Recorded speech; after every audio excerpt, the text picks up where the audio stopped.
This is ABC15 Mornings.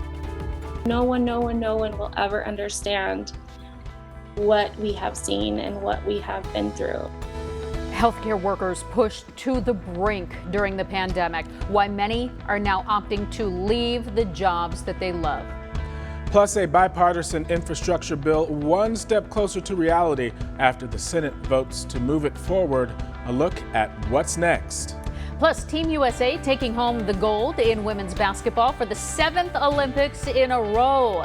New for you this morning, why this is such a major milestone, particularly for Phoenix Mercury's Diana Taurasi, already so decorated right here in the Valley of the Sun, now adding those world-renowned accolades. So we'll be talking about that with you this morning. She is a hooper for sure. We say good morning to you. Happy Sunday. I'm Nohe Graff. And I'm Mark Thompson. And Nohe, do we have any chances of rain in the forecast, maybe to break up the heat a little bit? We do, because we have this dry spell this whole past week, although that mugginess stuck around, so it really leaves you craving some actual moisture. And we have some good chances later this week. So let's get into that most accurate forecast. What you can expect this morning is a pretty warm start. As you step out the door, we're already in the 90s in the Phoenix metro. The dew point has dropped 2 degrees, but it is still just a little sticky out there, not as bad as it's been. So if you want to get that early morning bike ride in, I would do it sooner than later, because we'll be in the 90s before you know it. By 10 a.m. we're at 95 degrees already. 2 o'clock we're well into the triple digits at 103, and we will top out like yesterday once again at 106 degrees. We also have that high pollution advisory at play today as well. Now, the good news is our temps are going to start to trend down starting tomorrow. We're at 102 for tomorrow, and then we could hit double digits and stay in the upper 90s on Tuesday as those storm chances increase. I'm going to talk about how strong those storm chances are looking coming up in that full, most accurate forecast. No, hey, thank you. And now for the latest on COVID-19 in Arizona, the Delta variant surging across the state. Another 34 deaths reported just in the past 24 hours, along with more than 2,600 new cases, our 4th straight day at levels that high. The Department of Health Services dashboard showing there are only 206 open ICU beds across the entire state, a number that has gotten smaller over the past week. And a sad but important reminder of the human element at the center of this pandemic. Bullhead City Police saying that one of their officers has died due to complications of the coronavirus. The department tweeting that Lieutenant Nick Sessions passed away after a prolonged fight with the virus. He served 22 years on the force. And as hospitals begin to fill up again, a new study is showing the people responsible for those patients' care may be hitting a breaking point. A nationwide survey found the COVID pandemic has pushed many medical professionals to consider leaving their jobs. In fact, ICU nurses in particular seem to be especially impacted. The survey showed 48% of ICU workers who responded to the survey are considering leaving the healthcare profession. Nurse Paulette Rangel spent 7 years inside a Valley ICU, and she said the last year took a major toll on her mental health as those units were understaffed, employees were overworked, and all of it eventually leading to an overwhelming feeling that she says she couldn't ignore anymore. I felt this guilt of they really need me, but at the same time, I can't bear to walk back in those doors. And it's not that I didn't love my job as I did. I just didn't feel right anymore. Our state's largest hospital system is already feeling the pinch of these types of employees leaving as well. Banner now has hundreds of job openings right now, telling us openings for nurses are at an all-time high. As for Rangel, she's taken a job with a mobile medical clinic that's now focused on getting the public vaccinated. And the shortage of healthcare workers isn't isolated to hospitals. Nursing home facilities say that they also are feeling the pinch, but for a different reason. Workers with COVID and some unwilling to get vaccinated. According to AARP, the vast majority of nursing home residents are considered fully vaccinated, but as of June, only 56% of the healthcare staff could say the same. Nursing home operators, they want staff to get the shot, but worry if they mandate it, employees that they cannot afford to lose may end up leaving. I want to turn our attention to Washington, D.C. now. The Senate voting to advance that $1 trillion infrastructure package in a rare weekend session. Yeah, and lawmakers overcoming their first filibuster by a vote of 67 to 27. The bill includes billions to expand rural broadband, replace lead pipes around the country, invest in rails, bridges, and airports, and expand infrastructure for electric vehicles. Senate Majority Leader Mitch McConnell calling the bill imperfect, but saying that he believes passing physical infrastructure is a core government responsibility. Republicans and Democrats have radically different visions these days, but both those visions include physical infrastructure that works for all of our citizens. Now, that bill is expected to pass the Senate, but faces an uncertain future in the House. The bipartisan deal, it is still smaller than what some Democrats had hoped for. Now, after they complete the work on this bill, Senate Democrats, they are expected to begin work on a budget resolution that does not have the support of Republicans. House Speaker Nancy Pelosi has said that she will not take up infrastructure until the broader budget issue and bill has passed the Senate. 6:06 now on this Sunday morning. Want to giving you a live look from Tokyo at the one of the stadiums from the Olympics, where they are closing out the last day of the Summer Olympics in Tokyo 2021. Boy, did the athletes put on just another dazzling day of final competition. Yesterday, there's just so much to watch. The Valley's own Brittany Griner scoring 30 points, leading the U.S. women's basketball team to victory over Japan, also getting their first medal as well as silver. Absolutely. And Allison Felix, of course, a legend on the track, becomes the most decorated U.S. track and field athlete in Olympic history, surpassing the legendary Carl Lewis. ABC's Karina Mitchell has details. The U.S. women's basketball team beating Japan 90-75 to win their 7th straight gold medal at the Tokyo Olympics. This is always really difficult to win a gold medal. This year was even harder, given just all the challenges everyone faced. No fans, no friends or family, really isolating in a lot of ways. For our team to kind of, deal with all of the same adversity everybody else is dealing with and just never let it get us down. To be sitting here now with a gold medal around our necks is really special. On the track, the U.S. women finishing the 4x400 relay with a significant lead, earning them the gold medal. Allison Felix, who ran the second leg of the race, earning her 11th medal, breaking the tie with Carl Lewis and making her the most decorated track athlete in American history. I think it's been a really special games for women, in our sport, outside of our sport.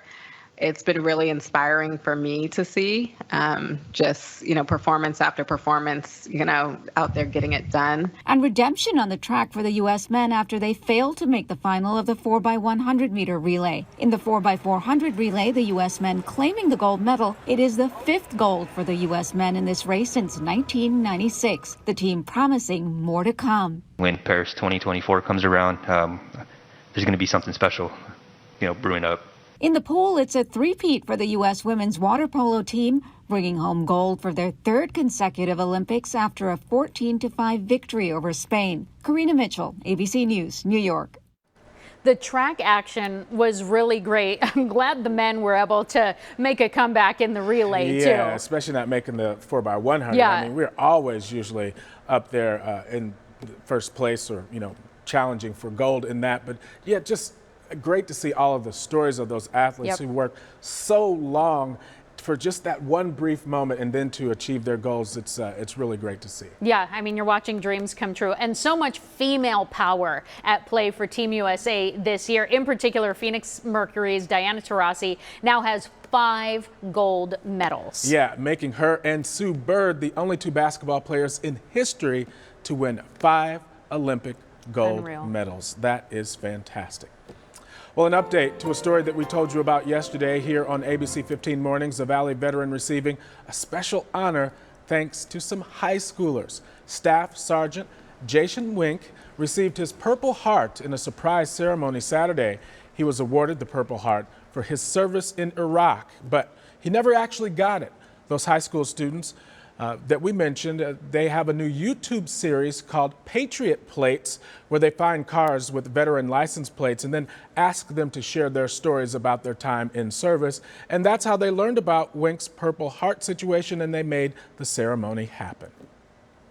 Well, still to come on ABC 15 Mornings, an update on the Dixie Fire devastating Northern California. New video as firefighters work to get those flames under control. Plus, do you have what it takes to go to space? NASA is looking for volunteers to simulate a mission to Mars. Also, I'll have that full most accurate forecast for you. We're in the 90s right now. We'll hit 106 later this afternoon, and then big changes are underway as we start this new week. I'm breaking it all down for you, plus that statewide forecast coming up in just minutes. Welcome back. We're here in the Valley. We're still facing triple-digit temperatures, but one local company is already eyeing fall. Whether you're ready or you think it's too soon, kind of like me, pumpkin flavors, they are here. Four Peaks Brewing Company telling people to prepare their palates for pumpkin. Their pumpkin porter, alliteration, is now on tap.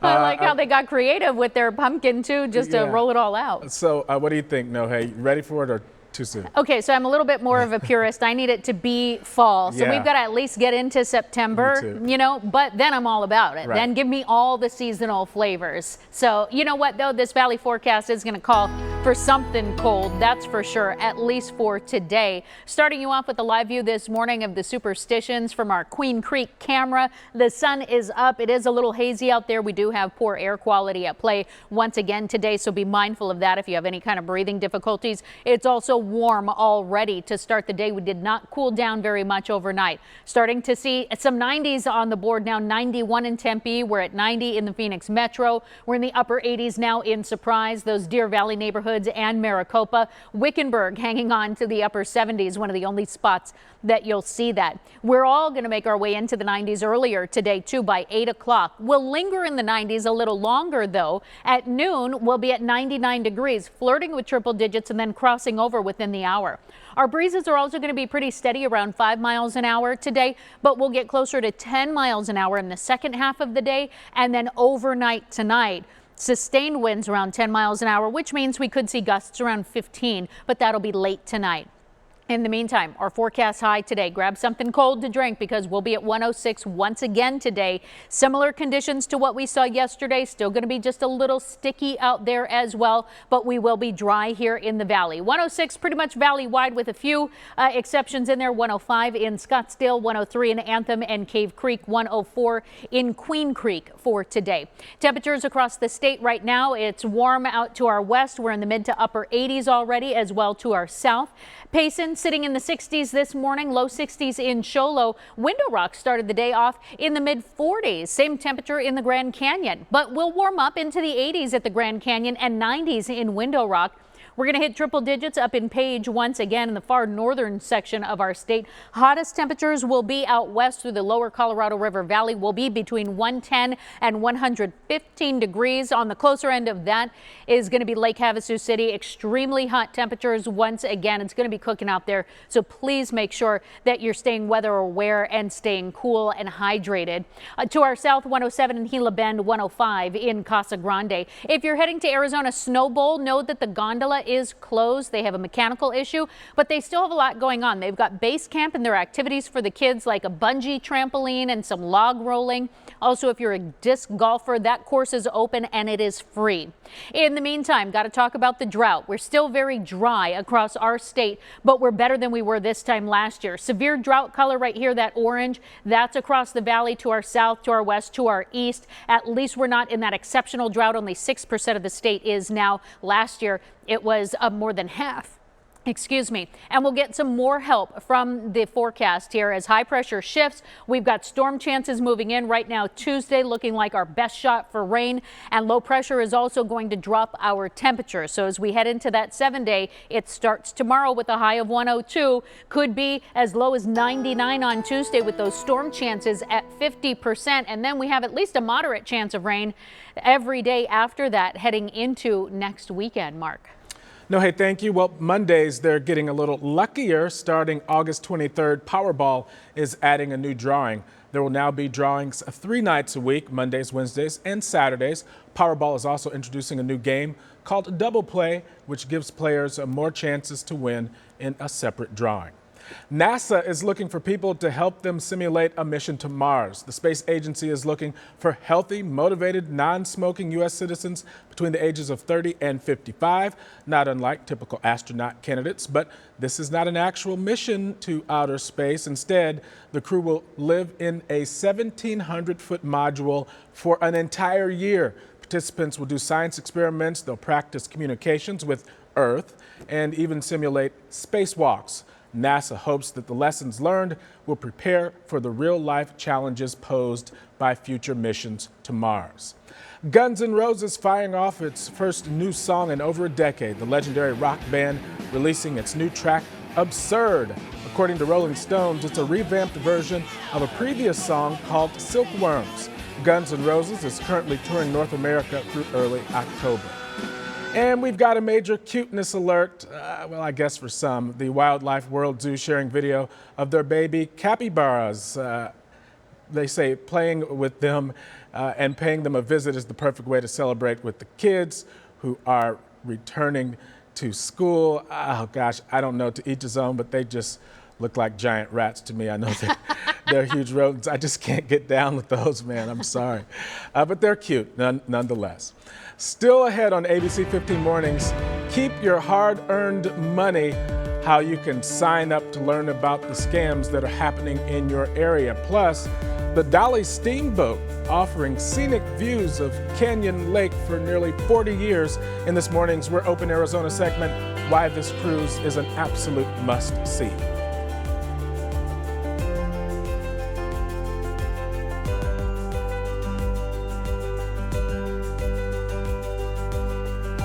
Thanks for watching ABC 15 Arizona, streaming 24/7 on Roku and these streaming devices.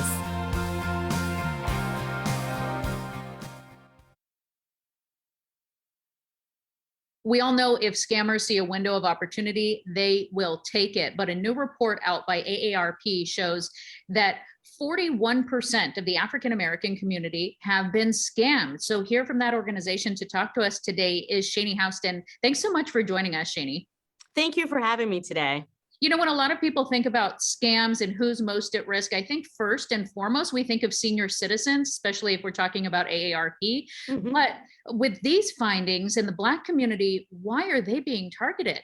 What we found is that 2 out of 5 Black adults reported being targeted for scams. 19% had lost money as a result of a scam. And what's even more troubling is that 60% were repeat victims, had lost money more than once. And so this is, really alarming to us. And we wanted to make sure we get, information out to our community so folks will know what to do to protect themselves. We know often scammers will look for people who they think are not tech savvy, but what is it here? What we found is that Black older women in particular were not aware of scams and frauds as more so as others. And so that really makes them even more, susceptible to fraud during this time. So is there a certain type of scam that's more prevalent here? We're finding that government imposter scams, such as those folks calling saying that they're the IRS or that they're from Social Security or that we have your COVID-19 stimulus, but, in order for you to get it, we need your personal information. And we're also seeing lottery scams or work from home scams. More people are using online dating options. And so we're seeing a lot more romance and online dating scams. You mentioned older Black women. Is that the main target here within the community? Anybody else at higher risk? We are seeing more 30 and under report scams. And so that's one thing that we want to communicate also. If you have been a victim or know someone, really report it. We have a helpline with national trained specialists that can help navigate and let you know what options you have at 877-908-3360, aarp.org/ Fraud Watch Network has tools and resources where you can even sign up to get alerts of scams that are taking place in your specific zip code in your area. And really more knowledge really helps us all. And those are the resources, but we have to know how to help ourselves as well. You had another statistic of how many people were not changing their passwords. So Yeah. obviously that's one thing. What else can you do? So we found that over 50% of those Black adults who were surveyed haven't yet added our phone numbers to the National Do Not Call Registry. So we want to make sure that we're using that at donotcall.gov to make sure that we're getting rid of those telemarketers. And that really allows us to see scam calls a little bit better if we have those telemarketers eliminated, or using robocall, blocking systems to make sure we're using that. Changing passwords, as you mentioned, we found in our survey that 2/3 of Black adults are using the same or similar passwords across multiple, platforms or accounts. Make sure we're making smart, unique, strong passwords, or either using password managers to help protect our sensitive data, and just frankly not answering the phone if we don't recognize those phone numbers, right? Absolutely. We work hard for this money. We don't need people just stealing it right out of our wallets. Great tip, Shani. Thank you so much. And resources and tools are so important. So we appreciate you talking with us today. Thank you for having me. Hey, Royce. Hey, buddy. I missed you.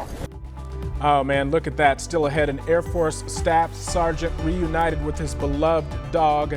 The story behind their sweet bond. That's coming up. Plus, have you ever wondered just what happens on your kid's school bus? ABC 15 taking a ride along to find out.